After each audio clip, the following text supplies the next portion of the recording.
também, agora associações, Sindicatos. tudo isso aí agora você consegue fazer uma assembleia virtual. É muito bom, realmente, essa questão que tu colocaste, que algumas pessoas querem estar presentes, querem fazer uma parte, tem isso aí mesmo, às vezes o poder de convencimento melhora, né, quando você está ali No olho a olho, né? no olho a olho, né, e é isso aí, você sensibiliza melhor o seu colega, né, quando você põe as situações, mas foi uma questão muito boa. O que é importante numa assembleia virtual? O mais importante que a gente tem lá é que seja descrito quem está. Porque assim, como a gente está na assembleia virtual, a gente não vai ter aquela famosa lista de presença ali passando, todo mundo assinando. Então, como é que funciona isso? A norma ela não é específica. Diz, olha, você tem que fazer assim. Ela diz o quê? Diz que tem que ser garantida a participação, ou seja, todo mundo que está no virtual ou no presencial tem que ter poder de participação, tem que ter como se manifestar de modo claro, ser ouvido, opinar, votar. E tem que ser garantido também que ela consiga se identificar e ser identificada. Então, Sim. é isso que tem que ficar claro na ata. Ou seja, tem gente que gosta de dar print da tela, por exemplo, com um Zoom, com todo mundo que está participando, e aí cita quem é que está participando. Tem pessoas que só indicam, estão participando dessa assembleia, os proprietários da unidade tal, e citam Então, os essas nomes. são as maneiras de comprovar quem está presente. Justamente, que ela não é uma fórmula fechada. O Tá. que você precisa é comprovar, deixar na ata de modo claro, que você consiga, na ata, você consiga identificar quem é que está participando. Sim. Então, assim, é isso que a lei pede. Então, o modo como isso vai ocorrer, se vai ocorrer só com explicando, cada um participou da convenção, a pessoa tal, CPF tal. Todos esses CPFs, é importante que a gente coloque assim, de quem é nominado por algum motivo lá, participou e tudo mais, é importante que venha com CPF, discriminado, por quê? Hoje, pessoal, tudo que acontece em cartório vai para a Receita Federal. Então, você vai fazer uma notificação de cobrança, a Receita Federal fica sabendo. Você compra um determinado bem, se foi para cartório, a Receita Federal fica sabendo tudo online. Existe um sistema chamado Sinter, que os cartórios têm uma ligação aí, às vezes online, às vezes com D+1 para informar. Então, assim, se acontece uma aprovação de um síndico, por exemplo, a gente informa, vai levado a registro e os dados dessa aprovação do síndico, ele é informado automaticamente para a Receita Federal, por um sisteminha que os cartórios têm. Então, é importante que todo mundo que participe, e principalmente quem é membro, quem virou, no caso de ata de eleição de síndico, quem virou do conselheiro fiscal, todo esse pessoal tem que vir o melhor discriminado possível, entendeu? Porque essas informações elas vão na Receita Federal e aí, se der algum probleminha nisso aí, pode dar problema, inclusive, na hora de alguma regularização, Sim. Entendeu? Mas o que importa é isso aí, Mário, é que todo mundo possa participar e que, na ata, a gente consiga entender quem estava presente e quem é essa pessoa. Porque a partir daí, aí você pode fazer isso. Tirando print da tela do Zoom também, você pode nominar cada um, você pode só colocar indicar a unidade imobiliária, o nome da pessoa, fazer uma listinha no final, e aí ao final assina lá o presidente, o secretário, sob responsabilidade. Então, assim, no final das contas, quem está presidindo lá a Assembleia, você vai colocar o nome, né? Você vai colocar que o fulano de tal esteve presente naquela reunião, pode colocar, inclusive, que ele votou em determinado sentido. E ele não precisa assinar.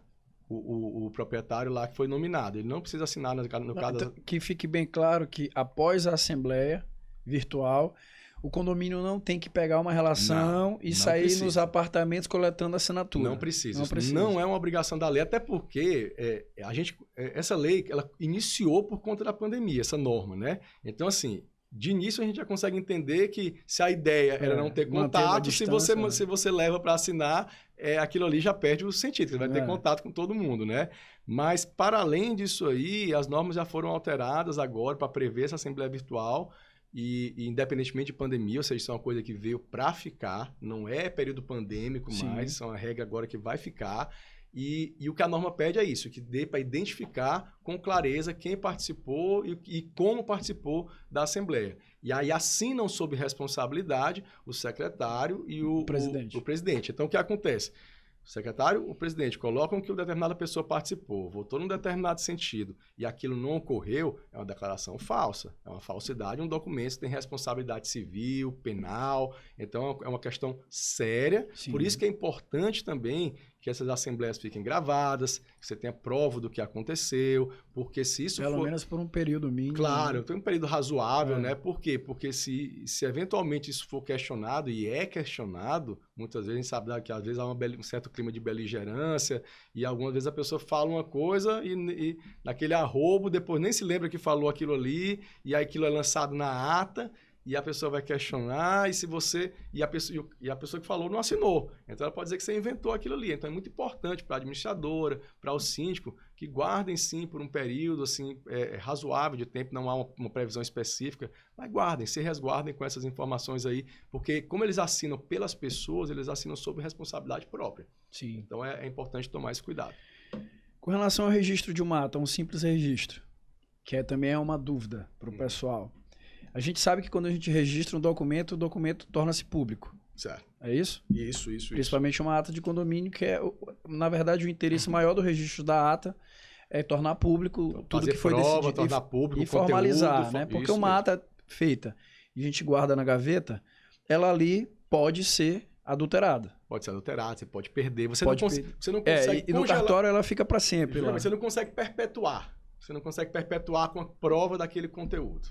Então, a ideia principal é isso aí. É perpetuar, provando que naquele dia, naquela data, aconteceu aquela deliberação, que foi deliberado naquele sentido e chegou-se àquele resultado.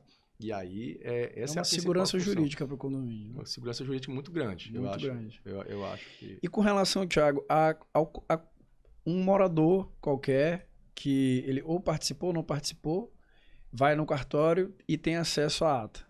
O condomínio não entregou para ele, ou se entregou, ele foi lá para contestar um assunto específico do dia, uma pauta específica, ele vai lá e contesta.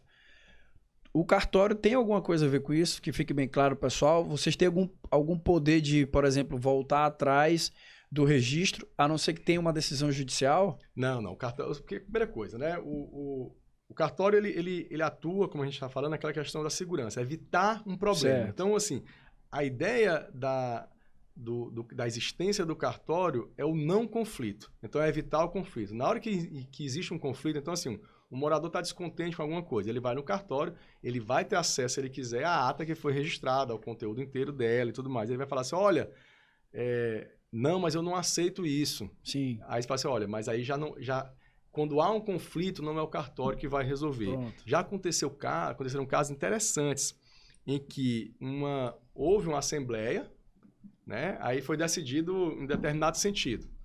E o morador foi lá, a assembleia normalmente acontece à noite, né? Então, assim, o cartório estava abrindo, o rapaz estava lá antes do nosso funcionário já, né? E aí abriu lá e tudo mais, ele foi lá já reclamar da ata. Que não tinha sido nem levado a registro. Eu te fiz essa pergunta só porque eu sabia, mas tem gente pra tudo, cara. Ainda mais quem mora em condomínio, não conhece nada de condomínio, mas mora e ao invés de se perguntar como é que funcionou, vai procurar a administradora, vai procurar o síndico. Não, já vai assumir. Já estava lá e aí a gente falou assim, olha, não estou nem sabendo, não foi registrado nenhum ata nesse sentido. Aí, pois ótimo, pois eu quero que você não registre. Aí eu falei assim, meu senhor... Se chegar aqui assinado pelo pessoal, eu vou ter que registrar, não posso me negar a fazer o meu serviço. Aí, não, mas eu não aceito, aquilo ali foi uma enrolação, e faz aquele questionamento, aquela questão toda, né? Falei assim, olha, aí a sua saída nesse caso é o Poder Judiciário. Aí essa saída nesse caso é o Poder Judiciário. Sim. Não tem muito que a gente pode... Se a ata está regular, se houve o edital de convocação, se houve ali, no caso da presencial, aquela lista de presença bonitinha, se foi a virtual, se está constando todos aqueles elementos, identificação de quem participou e tudo mais, assinada por todo mundo, não tem muito o que fazer. A gente vai levar o documento a registro e aí, claro, o documento é público, a pessoa pode ter acesso a isso aí posteriormente, quem quiser, e se for o caso, discutir judicialmente, né? Aí vai de cada um, né? Porque vai de cada um. A pessoa pode não o processo do registro todo ok, mas ele pode não concordar com uma situação da Assembleia em si. Isso, aí já ou foge de um quórum específico lá. O que a gente analisa é o documento. No RTD, TO mesmo. No RTD que a gente analisa o documento. Não tem como a gente entrar no mérito do que foi efetivamente discutido. Isso aí, na verdade, e aí é possível... você pode chamar para fazer uma ata notarial da Assembleia. Pronto. Que aí o tabelião vai estar presente na Assembleia. Isso. E ele vai acompanhar e ele tem fé pública. E aí é diferente, porque lá o que ele disser que aconteceu, você tem uma presunção legal de que realmente aconteceu. Qualquer cartório faz isso, Thiago? Todos os cartórios de notas fazem isso. De notas. Tem que específico Sim. de notas. Então, nesse caso aí, o tabelião vai lá, acompanha todo o desenrolar da Assembleia. Então, do jeito que a administradora, o secretário estão lavrando a ata deles, o tabelião lavra a dele segundo a percepção dele. E aí vai colocar tudo lá, vai reduzir a termo. Então, assim, qual é a grande vantagem desse instrumento?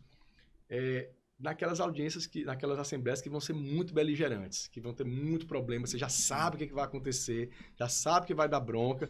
Às vezes é válido, é interessante você levar e fazer uma ata notarial dela. Por quê? Porque se aquilo, você já está vislumbrando que aquilo pode dar problema no judiciário, pode dar uma guerra ali, um querendo destituir um síndico, destituir outro e tudo mais, então você já vai ter um documento que vai estar bem instruído, que certamente o juiz vai levar em consideração na hora de decidir alguma coisa. Tem um peso grande, né? Peso muito grande, porque a lei diz que se presume verdadeiro o que o tabelião disser, os fatos que o tabelião disser que ocorreram em sua presença.